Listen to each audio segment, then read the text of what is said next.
L'actualité d'Internet, c'est avec vous, Guy Birenbaum, et vous nous parler ce matin d'un blog qui commence vraiment à faire parler de lui. C'est sur le site Rue 89. Oui, les lettres de Sarah Fistol, sous-titré Tout ce que vous avez toujours rêvé d'écrire aux ressources humaines sans jamais oser le faire, est un petit bijou qui a trouvé son public. Mais alors, qui est cette Sarah Fistol? Le pseudo d'une jeune femme qui se présente elle-même avec finesse comme une agrégée de lettres de motivation sans emploi. N'ayant pas de réponse à ses candidatures désespérées à des boulots, Sarah a acquis un beau sens de la dérision et de l'autodérision.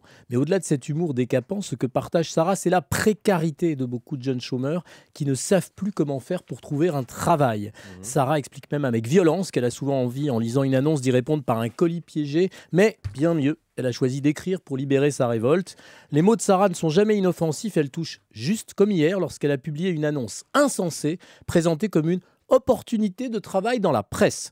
C'est un site internet qui a besoin d'un article par jour à propos d'une actu food, comme on dit à Paris ou en Ile-de-France, l'ouverture d'un restaurant par exemple. Le site propose, Emmanuel, 5 € par brève, 150 € par mois.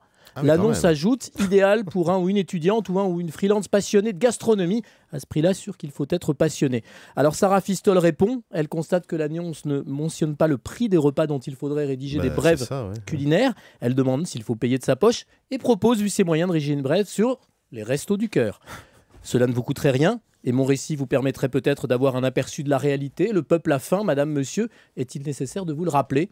Les lettres de Sarah Fistol sur Rue 89, ou comment dire la précarité avec humour, l'humour, la politesse du désespoir, comme disait et comme écrivait Boris Vian dans L'écume des jours. Guy Birenbaum, on retrouve ce soir à 20 h sur Europe 1 pour des clics et des claques avec Laurent Guimier et toute la troupe.